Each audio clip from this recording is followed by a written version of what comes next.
Hello दोस्तों, तो video शुरू करने से पहले मैं आप लोगों को बता देना चाहता हूँ कि आज हम लोग अपने इसी चैनल पर एक न्यू एनिमे सीरीज शुरू करने वाले हैं। ये एनिमे सीरीज दिखने में काफी ज्यादा अमेजिंग लग रही है क्योंकि इसके एनिमेशन और ग्राफिक डिजाइन बहुत ही ज्यादा यूनिक है। सच बताऊं तो इस एनिमे की ग्राफिक डिजाइन देखकर बिल्कुल soul land, battle through the heaven और स्टील डिवाइन थ्रोन वाली फीलिंग आ रही है। इसलिए मैं इस सीरीज को आप लोगों के लिए जरूर एक्सप्लेन करूंगा और इसका फर्स्ट एपिसोड आज ही 2 घंटों बाद रिलीज हो जाएगा। इसीलिए मैं चाहता हूँ कि हमारी इस वीडियो के 2 घंटे बाद आप लोग मेरे चैनल एक बार विजिट जरूर करना, क्योंकि मुझे यकीन है कि आप लोगों को वो सीरीज बहुत ज्यादा मजेदार लगेगी। अब चलो बिना टाइम ज़ाया किए हमारी आज की एक्सप्लेनेशन वीडियो को शुरू करते हैं। तो पिछले एपिसोड में हमने देखा कि ब्लडसेट की वांग ने अपने साथियों के साथ मिलकर किंग्यू और उसके साथियों को रास्ते में ही रोक दिया था, जिसके बाद मिस्टर वांग किंग्यू से कहता है कि उस यिन यान ड्रैगन पिल को मेरे हवाले कर दो, मैं तुमसे वादा करता हूँ कि मैं तुम्हें यहाँ से जिंदा जाने दूंगा। लेकिन मिस किंग्यू काफी ज्यादा एटीट्यूड के साथ कहती है कि आखिर तुमने ये सोच भी कैसे लिया कि तुम यहाँ पर मुझे और मेरे साथियों को हरा सकते हो। जो सुनकर हम देखते हैं कि मिस्टर वांग काफी ज्यादा गुस्सा हो गए थे और इसी वजह से उनकी बॉडी से एक रेड कलर की गैस रिलीज हो जाती है। अब आगे तो नेक्स्ट एपिसोड बिल्कुल उसी सीन से शुरू होता है जहां हम देखते हैं कि ब्लडसेट की उन सारे सोल्जर्स ने वो गैस अपनी बॉडी के अंदर इनहेल कर ली थी। इस गैस को इनहेल करने की वजह से ये लोग पहले से काफी ज्यादा खूंखार हो चुके थे, जिसके बाद हम देखते हैं कि इन लोगों ने मिलकर हेवनली स्नेक सेट पर अटैक करना शुरू कर दिया था। यहाँ साथ ही साथ इस फाइट के दौरान हमें ये बात भी अच्छे से मालूम हो जाती है कि वो सोल्जर्स पूरी तरह से बेहोशी की हालत में है, यानी कि उन लोगों को चोट और दर्द का एहसास नहीं हो रहा, जिसकी वजह से वो लोग किंग्यू के आदमियों पर बहुत ही बुरी तरीके से बारी पड़ रहे थे। ये देखकर मिस किंग्यू काफी ज्यादा परेशान हो गई थी कि तभी मिस्टर वांग कहता है कि देख लिया तुमने अपने गुस्से का अंजाम, अभी भी तुम्हारे पास मौका है, अगर चाहो तो तुम उस पिल को मेरे हवाले कर दो, मैं तुम्हारे बाकियों के साथियों को जिंदा छोड़ दूंगा। जिस पर मिस किंग्यू काफी ज्यादा गुस्से के साथ अपनी तलवार निकालकर कहती है कि ख्वाब देखना बंद करो, और ये कहते साथ ही वो आगे बढ़ते हुए अटैक करना शुरू कर देती है। यहाँ मिस किंग्यू की रफ्तार काफी ज्यादा हाई थी, इसलिए उसके रास्ते में जो भी वॉरियर आता था वो फौरन से उसका गला काट देती थी, और इसी तरह करते करते वो अपने रास्ते में सारे सिपाहियों को खत्म करके सीधा मिस्टर वांग के पास पहुंच जाती है, जहाँ उसने फौरन से उस पर भी एक एनर्जी ब्लास्ट अटैक कर दिया था। लेकिन मिस्टर वांग वक्त रहते ही अपने सामने एक एनर्जी शील्ड बना लेते हैं, जिसके साथ ही सीन शिफ्ट होकर हमारे हीरो ज़्यावियान पर आ जाता है। वो भी काफी ज्यादा तेजी के साथ आगे बढ़ता जा रहा था कि तभी उसके मास्टर उससे कहते हैं कि जरा ध्यान से जाओ, मुझे लग रहा है कि आगे काफी ज्यादा खतरनाक फाइट चल रही है। जिस पर ज़्यावियान अपने मास्टर से कहता है कि हाँ आपने बिल्कुल ठीक कहा, मैं भी उस एनर्जी को महसूस कर पा रहा हूँ। इसके बाद सीन शिफ्ट होकर दोबारा से उसी फाइट पर आ गया था, जहाँ हम देखते हैं कि मिस्टर वांग काफी ज्यादा वीक पड़ चुका है और इसी वजह से वो उस एनर्जी ब्लास्ट को रोक नहीं पाता।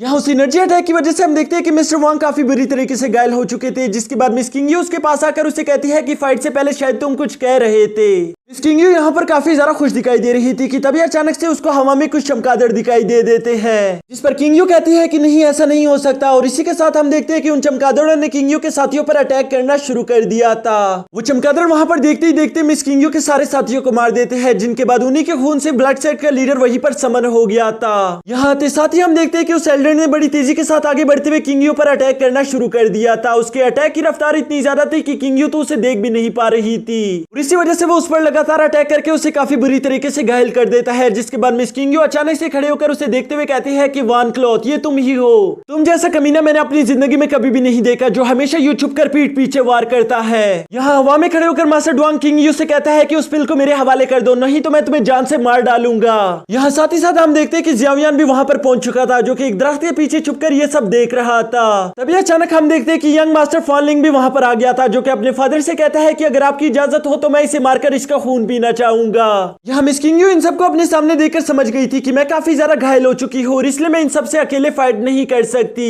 वो खड़े होकर उस यिन यांग पिल को अपने हाथ में समन कर लेती है, जिसके बाद वो इनको कहती है कि अगर तुम लोगों ने एक भी कदम आगे बढ़ाया तो मैं इसे चकनाचूर कर दूंगी, मतलब कि यह हमारा ना हो सका तो मैं तुमसे वादा करती हूँ कि ये तुम्हारा भी नहीं हो पाएगा। जो सुनकर मास्टर डुआंग कहता है कि नहीं, तुम ये गलती कभी भी नहीं कर सकती, वरना तुम्हें मालूम है कि मैं तुम्हें इतना तड़पाऊंगा कि तुम अपनी मौत के लिए भी तरसोगी। जो सुनकर हम देखते हैं कि मिस किंग्यू को काफी ज्यादा गुस्सा आ गया था और इसीलिए वो उस बॉक्स को काफी जोरों के साथ दबाना शुरू कर देती है, यानी कि वो यहाँ पर वो यिन यांग ड्रैगन पिल को डिस्ट्रॉय करने ही वाली थी, जो देखकर डुआंग को भी काफी ज्यादा गुस्सा आ गया था और इसीलिए वो बड़ी तेजी के साथ टेलीपोर्ट होकर मिस किंग्यू के पीछे आ जाता है। जहाँ आते साथ ही हम देखते हैं कि उसने बड़ी तेजी के साथ मिस किंग्यू का हाथ तोड़ दिया था और वो बड़ी तेजी के साथ उस बॉक्स को लेकर वापस अपनी जगह पर टेलीपोर्ट हो जाता है। जिसके बाद हम देखते हैं कि मास्टर डुआंग ने वो ड्रैगन पिल फांग लिन को दे दी थी और वो उससे कहता है कि इसे लेकर वापस सेट की तरफ लौट जाओ। साथ ही साथ वो अपने साथियों से कहता है कि फांग लिन की हिफाजत करना, अगर उसे या उस ड्रैगन पिल को कुछ भी हुआ तो मैं तुम में से किसी को भी जिंदा नहीं छोड़ूंगा। यहाँ ये बात सुनती हम देखते हैं कि फंगलिंग फौरन से अपने साथियों को लेकर वापस क्लैन की तरफ निकल चुका था, जबकि दूसरी तरफ मिस किंग्यू भी काफी ज्यादा गुस्से में आ गई थी, जिसके साथ ही हम देखते हैं कि उसने काफी ज्यादा हाई एनर्जी रिलीज करते हुए फौरन से अपनी तलवार उठाकर डुआंग पर अटैक करना शुरू कर दिया था। जबकि दूसरी तरफ डुआंग को इस बात से जरा सा भी फर्क नहीं पड़ रहा था, वो काफी ज्यादा शांति के साथ अपने स्पीयर को निकालकर फाइट के लिए खुद को रेडी कर लेता है। यहाँ दूसरी तरफ हम जियावियन को देखते हैं जो कि अभी भी उस दरख्त के पीछे छुपा हुआ था। वो यहाँ पर खड़ा होकर मिस किंग्यू की मदद करना चाहता था, लेकिन साथ ही साथ उसके लिए फांगलिंग को पकड़ना भी बहुत ज्यादा जरूरी है, इसलिए वो मिस किंग्यू को वहीं पर छोड़कर फौरन से फांगलिंग के पीछे भागना शुरू हो गया था। अब यहाँ कुछ देर बाद हम देखते हैं कि फांगलिंग अभी भी अपने साथियों को लेकर बड़ी तेजी से क्लैन की तरफ भाग रहा था, जबकि जियावियन भी उसका पीछा कर रहा होता है। तभी अचानक हम देखते हैं कि फांगलिंग का एक वॉरियर उनके सामने आ गया था, जो कि फांगलिंग को वहां पर बताता है कि ब्लैक स्कल के लोग हमसे कुछ ही दूरी पर मौजूद है। जो सुनकर फांगलिंग काफी ज्यादा खुश हो गया था और वो खुश होते हुए कहता है कि वैसे भी मैं मास्टर शाओ को जान से मार देना चाहता था।